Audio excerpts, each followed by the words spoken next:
আসসালামু আলাইকুম। সরিষা ওঠানোর সিজন প্রায় শেষের দিকে, যে আমার সরিষাও একদম কাটা হয়ে গেছে। এই যে গতকালকে বিকেলে আর আজকে সকালে মিলে পুরোটা শেষ করে দিল। তো হয়তো বা কালকে অথবা কাল পরশুর মধ্যে আমি এটা মারাই করে নেব। সরিষা অলমোস্ট একদম পেকে গেছে। এই যে দেখাই, এই যে সরিষা একদম পেকে গেছে মোটামুটি সবগুলোই অলমোস্ট। বেশি আবার হলে ঝরে পড়ে যাবে।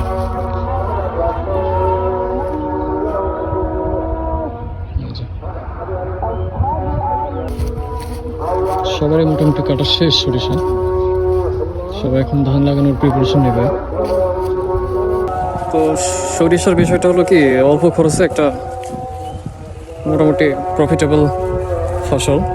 আমি গতবারে বলেছিলাম যে আলু লাগাইলে মানুষ খুবই ক্ষতিগ্রস্ত হবে। আমার একদম ধারণাটা সঠিক হয়ে গেল। আমাদের এইদিকে আলু এখন 240 থেকে 260 টাকা মন।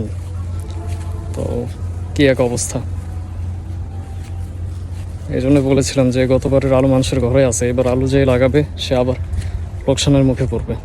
তো বিঘা প্রতি দেখা যাচ্ছে যে 10-12 হাজার টাকাও ঘাটতি থাকতেছে আলু বিক্রি করার পরও।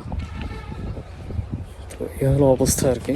মানে এত পরিমাণে প্রোডাকশন হইলে কেমনে কি, মানুষের যে চাহিদা সেটার বেশি প্রোডাকশন হইলে সেই জিনিস অবশ্যই অবহেলিত হয়ে যাবে।